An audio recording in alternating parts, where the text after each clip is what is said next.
நீ பைக்கையும் வித்துட்டியா? அந்த பைக்கு இருந்தா கூட நான் உங்களோட ஓடி வருவேன், வாழலாம். நான் நாதாரி பையில அதை வித்துட்டியா?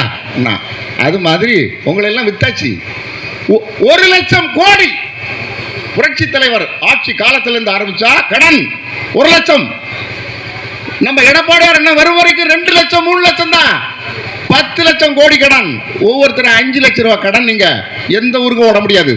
இந்த ஆட்சி உங்களுக்கு வச்சது 5 லட்சம், தலைக்கு 5 லட்சம். இப்படி இப்ப அதிகாரிகளுக்கு ஒரு பிரச்சனை வந்தாச்சு. அதே சேகர்பாபு டிபார்ட்மெண்ட் இந்த அறநிலையத்துறை அந்த அமைச்சர் போயிருக்கான். அவன் இவன் ஒரு கிறுக்கன் தான் போலுக்கு போயிருக்கான். அங்கே தாமரையை பார்த்துட்டான், குளத்துல தாமரையை பார்த்துட்டான். அதிகாரி கூப்பிட்டு தாமரை எல்லாம் குளத்தில் மலரப்படாதியா? தாமரை எங்கேயா மலரும்? கிடைக்கட்டும், தாமரை அங்கே தானே வரும். இனி முதலமைச்சர் டென்ஷன் ஆகிடுவார். ஐயா தாமரையை மலராதுங்கயா தாமரை. இதுக்கு ஒரு அமைச்சரா? இல்லை நீங்கள் பெண்கள் யார் அந்த சாரணி சொன்னீங்கள? ஒரு விஷயம் தெரியுமா? இந்த ஆட்சியில் ஒரே ஒரு சாதனை, தமிழ்நாட்டில் இப்போ யாரும் சாரணி பேசுறதே இல்லையே. வாத்தியானே பேச மாட்டாங்க. எங்கேயோ எந்த சாரே சாரே மலையாளத்தில் சாரே உங்கள்கிட்ட யார்கிட்டயா சார் பேச மாட்டானுவான். சாருன்னு அது ஞாபகம் வந்துடும். இவனை கல்லால் அடிச்சு விடுவோம், பொம்பளையில் வாரியால் அடிச்சிடும். அதனால இவனால தமிழை பேசுகிறாங்க. வணக்கம் ஐயா. இப்போ எல்லாரும் சந்திச்சா என்ன பேசுகிறாங்க? வணக்கம் ஐயா. இந்த ஸ்கூல்லேயே சாருங்க மாட்டான், உள்ளே ஐயா. இப்போ அந்த சாருக்கு வருவோம். சார் அவர் யார் சார்? அந்த சார் யார்? நடந்த சம்பவத்தை திருப்பி உங்களுக்கு சொல்லலை. எங்களுடைய கேள்வி, அவன் பேர் ஞானசேகரன். அவன் யாருக்கு முட்டையை உடைச்சி கொடுத்தான்? அந்த சொட்ட மாரத்தான், அந்த சொட்ட மாரத்தான் அமைச்சர்கிட்ட தானே அவன் வந்து இருந்திருக்கான். உங்களுடைய ஒரு பகுதியை சார்ந்த முக்கிய பதவியில் இந்த குற்றவாளி இருந்திருக்கான். இந்த குற்றவாளி தினமும் காலையில் அந்த மாரத்தான் அமைச்சருக்கு 10 முட்டையை உடைச்சி கொடுப்பானா? காலையிலே 10 முட்டை. விளக்கமா? பச்சை உடம்புல 10 முட்டை கொடுக்குறான். அவர்கிட்ட பிரியாணி சாப்பிட்றான். யார் அந்த சாரு? சொல்றதுக்கு உங்களுக்கு கூட்டு பொறுப்பு இருக்கு இல்லையா? நீங்க ஏன் சொல்லல? நீங்க சொல்ல மாட்டீங்க. உங்க ஆள்களை காப்பாத்துறீங்க. எப்படி இருந்த காவல்துறை இப்படி ஆயிப்போச்சு. இந்த காவல்துறையினுடைய எவ்வளவு, இந்த காவல்துறை பெண் கமாண்டோ படை இந்த அவ்வளவு கொடுத்து அழகு பார்த்தது அதிமுக புரட்சி தலைவி அம்மா முதலமைச்சராக இருந்த போது தானே உங்களுக்கு இவ்வளவு. உள்ளாட்சி துறையில் இந்த பெண்களை தூக்கி பிடிக்க 50% ஒதுக்கீடு கொடுத்தது யாரு? அம்மா. இனி தலைவருக்கு வருவோம். அந்த தலைவன் எப்படிப்பட்ட தலைவன்? வள்ளல் தன்மை யாரு? வள்ளல்னு சொன்னது யாரு? இந்த தலைவனை வள்ளல்னு சொன்னது நீங்க திமுக காரன் கேட்டுடுங்க. கருணாநிதி தான் சொன்னார். சென்னையில் ஒன்றுமில்லாமல் படம் எடுத்து நஷ்டமாகி சாக போற நிலையில் இருக்கும்போது எங்கள் தலைவரும் எங்கள் தலைவியும் எங்கள் தங்கம் என்ற ஒரு படம் இலவசமாக நடித்து கொடுத்து உங்களை பணக்காரன ஆக்கியதே எங்களுடைய புரட்சி தலைவர் தானே, எங்களுடைய வள்ளல் தானே. எங்க வள்ளலுக்கு தானே நீங்க சொல்லணும். வள்ளல் என்று கவிதை எழுதி முதல்ல பாராட்டுவரை யார்? இந்த கருணாநிதி தான். இந்த கருணாநிதி அண்ணா இந்த கட்சியை ஆரம்பித்தார்.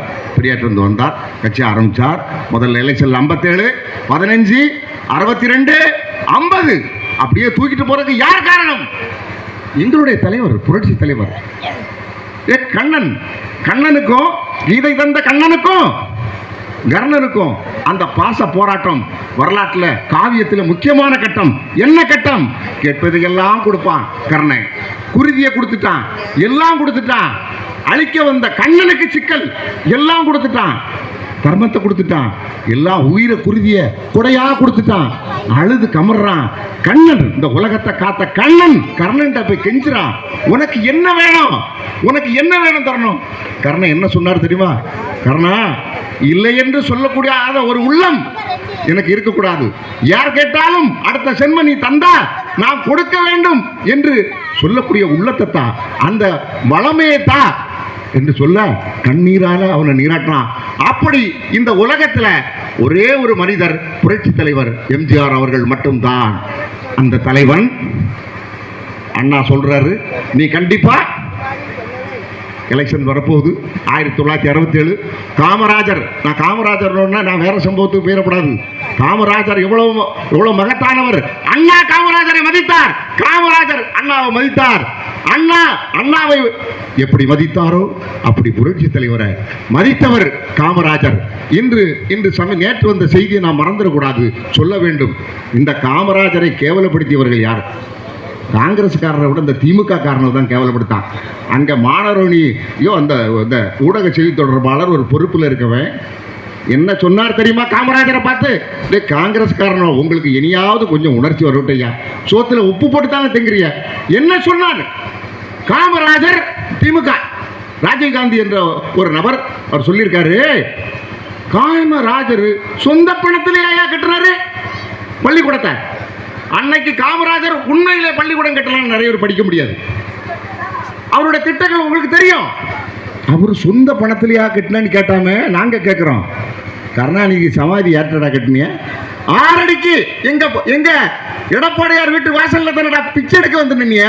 6 அடி தரல, 6 அடி தரல. ஏன் நீங்க இங்கெல்லாம் எல்லா இடமும் அந்த கருணாநிதியுடைய படத்தை வச்சிருக்கீங்களே. இன்னும் சொல்ல போனா கருணாநிதி உயிரோடு இருப்பாதான் நீங்க நம்பிட்டு இருக்கீங்க. நீங்க பகுத்தறிவு பகலவர்கள் என்ன நம்பிட்டு இருக்கீங்களே. அவர் கருணாநிதிக்கு சமாதி இருக்கே, அந்த சமாதியில தினமும் எதுக்குயா முரசொலி வைக்கிறிய? அவர் ஆவியா வந்து படிப்பாரா? அவருக்கு கண்ணாடி தொடச்சி வச்சிருக்கிற, கருணாநிதிக்கு கண்ணாடியை தொடச்சி வச்சிருக்கான். அவர் எழுத்து கூட்டு படிப்பாரா? கிட்ட பார்வையா இல்லை தூரத்து பார்வையா? அப்புறம் தயிர் வடையை கொண்டு வைக்கிறீங்களா? அவர் எப்போ மத்தியானம் சாப்பிடுவாரா சாயங்காலம் சாப்பிடுவாரா? அதை கொண்டு வைக்கிறீங்களா? நீங்கள் உங்க சொந்த காசுலயே பண்ணிய அரசாங்க வரி பணம் அது காலகாலமாக நடக்குது. நான் இப்போ நீங்க உங்களுடைய எல்லா செலவுக்கும் நடந்த கன்னியாகுமரி, இன்னைக்கு கன்னியாகுமரிக்கு கொஞ்சம் வந்துட்டாங்க.